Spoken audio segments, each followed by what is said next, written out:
Hey there, friends and family. Welcome to my high energy introduction where I convince the YouTube algorithm that this is a video that everyone should keep watching. No, I actually have no idea what I'm doing. I do have a microphone and I did put the fuzzy hat thing on it because that's what all the professionals do. No idea what it helps with. I'd guess wind, but who knows? Why I'm here, why I'm recording this, reflected back and thought, I wish I had more footage of my garden in Waterloo. Wish I had more recordings of what I was thinking at the time, what I was doing. So this is partially for me, partially for family, and partially for the few friends who are going to watch it. Here is a tour of my garden in 2026. So, and by my garden, I mean Heidi's garden too, because here she is. Hey, tail flap. So let's start over here, pretty close to the house.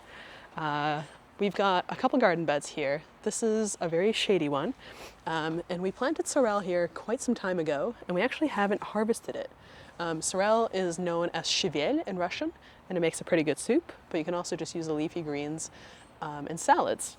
And what's cool is it actually looks like it's been like self-propagating here, because all of these little leaves have the same kind of like red viney pattern on the inside.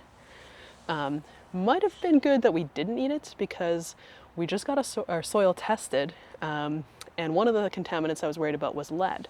And of the 4 beds I tested, this one actually has 100 ppm, which I'm still trying to figure out whether that is okay or not. According to UMass, which is the university that tested the soil, their cutoff is 22. So still have to do some more research to find out whether that's okay or not. But the other beds, the 2 beds that we have been eating from are 15 and 30, which is, you know, with the cutoff being 22, I think mostly fine, background noise. The blueberry bit out front is at like 200, so also haven't had those yet, thankfully. So what else is here? So the chamomile that I planted last year, I thought it was an annual, turns out it's a perennial, and so I've been moving it over into this bed because it seems that the bunnies don't actually like eat it. That's a big problem we have, is a lot of the beds here are cornered off with various fencing, because traditionally I want to say like 2/3 of what we grow goes to bunnies. But yeah, here's the chamomile. I did just notice there's some mint here.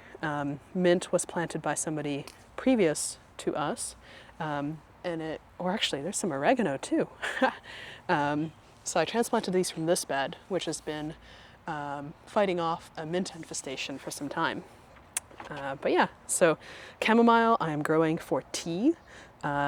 It's something that I tried a lot of fresh teas when I was cycling through Belgium and the Netherlands with cypress, and just, I don't know, it's a different taste. It's just the fresh like mint or lemon verbena, chamomile, what else did we have? Ginger, delicious. So this bed and a couple others are gonna have some tea plants in it. I'm also seeing some, this is, I'm pretty sure a couple of these are invasive species. Blanking on their name right now, but Paul would know. We've been pulling them out. Garlic mustard, that's what it is. So yeah, moving on to the next bed. So this one here is our main planter for a lot of like veggies and herbs.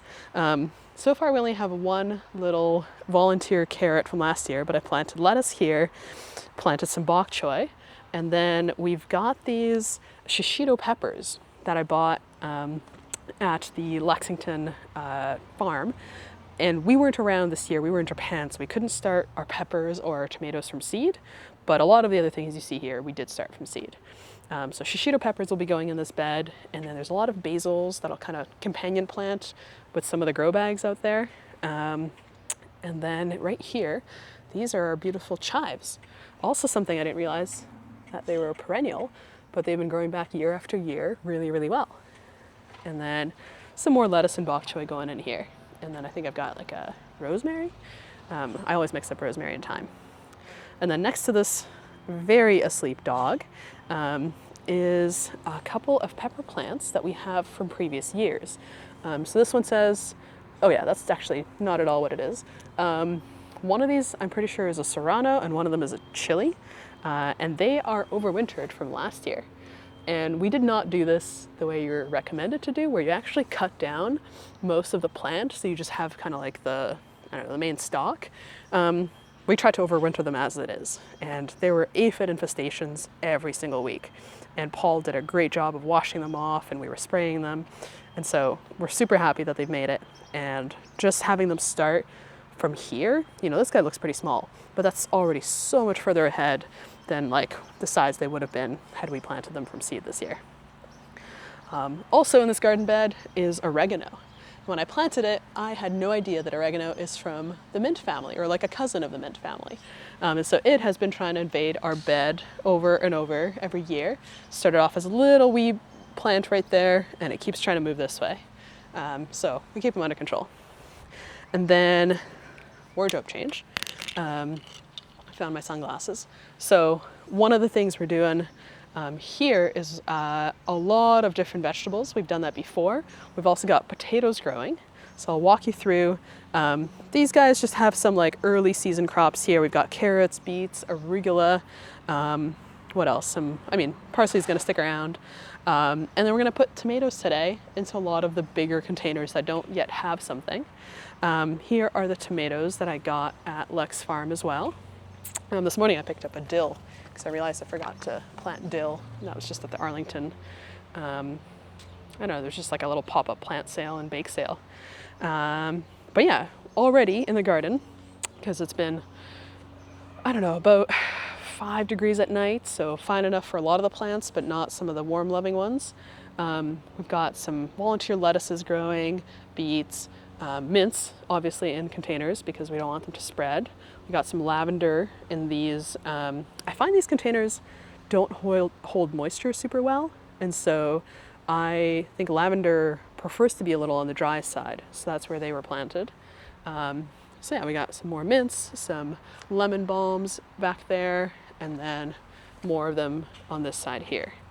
And then in these grow bags, these all got brand new soil because I hadn't got the soil test results back yet, and root vegetables are known to really absorb lead more than like fruiting vegetables or leafy greens. And so all of these are in brand new soil, and you can see them coming up. These are potatoes. So lots of potato plants. I just noticed them coming up today, and basically almost every bag has them.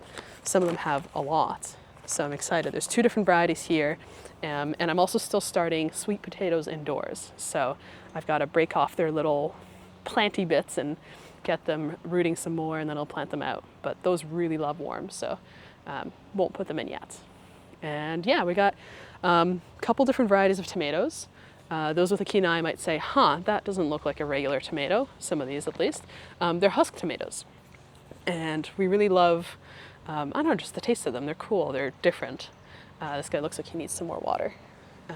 Get him that soon. And then we got some summer squash. I did plant a cucumber, and I don't think it made it, but we do have cucamelon, so also love it. It's kind of like, as a cherry tomato is to a tomato, a cucamelon is to a cucumber, but they are a little bit more kind of like lemony flavor. And there should be more of them around. I don't know where I put them. Yeah, they're somewhere around. Oh yeah, they're right here. More cucamelons, and then some lettuce that I bought at the store. So yeah, that's that here. I got more grow bags somewhere that I'm gonna fill because I think there's more plants here than I have empty grow bags right now. Coming over here, next to these beautiful lilacs behind the canoe. The canoe's kind of stealing the show here. 2 different types of lilacs, but here we've got a little blackberry plant that's starting to grow, planted last year. And then on this side of the canoe, won't speak to the origin of this, but this is a gooseberry. So love gooseberry, had them growing up in Russia. We haven't gotten many plants from it yet, and actually it suffered a bit of an attack from an unknown dog, pictured, oh, she's walking away, pictured there. But it's bouncing back really well. So I do need to do some soil amendments because the berries do want, I don't know about these, but in general they want more of an acidic soil. And then all of this here is empty right now. We tried growing food here and it just wasn't working well. Soil not the right quality. But all of these plants you see here, this is almost all on this planter here, almost all sunflowers that are gonna go in along the fence, and they grow taller than that fence. It's really awesome. The only thing is that they do get munched on. Like a rabbit will come up and just like cut it in half and not even eat it. But I am going to solve that with, I want to get some irrigation tubing similar to what I have like running along all my lines, and then just kind of cut it and slide it over this so it protects the bottom. I don't know, it looks like foot maybe even for some of these. Oh, that's a tomato that snuck in. I gotta move him over to the other bed. So these are sunflowers, and then there's a couple like Shasta daisies or something there. And then these are hibiscus. So these are also part of my tea exploration. And I've tried hibiscus tea before. I remembered I was like sort of on board. I definitely did not intend to have what looks like 9 plants. This is an old seed packet. I didn't know the germination rate, what it would be like. Turns out it was damn good. So these, I've read, grow to be pretty tall and bushy. So they're going to be interspersed along this bed with the sunflowers. We haven't been here yet. What do we have here? We have a rhubarb growing here. And then we've got a whole bunch of strawberries. And this is a bed that also gets a lot of rabbits. They kind of like try to sneak in under the fence. We got strawberries that have overwintered several years now. Some of them were started from seed, if I'm not mistaken, and some of them were grown just from store-bought plants. And then we got, I think, 5 pea plants here growing. They're already pretty tall, so, you know, they're gonna be big. And then, yeah, I think that's it. Over here we often have the hot peppers because we used to grow bell peppers, and you don't want them next to each other because they'll sort of impact how well, or I think they impact the taste. But in this case, we've given up on growing bell peppers and we're just doing hot peppers, the shishitos and the 2 that I showed you earlier. So I think they'll all just be in and around the same area, keep the irrigation simple. But yeah, that's a tour of our garden. Don't know what else to say. I don't know, I hope this year will be better. I hope in the sense that at least half maybe of the produce would go to us and not the little pests. But we'll see. Yeah, thanks for tuning in. See you later.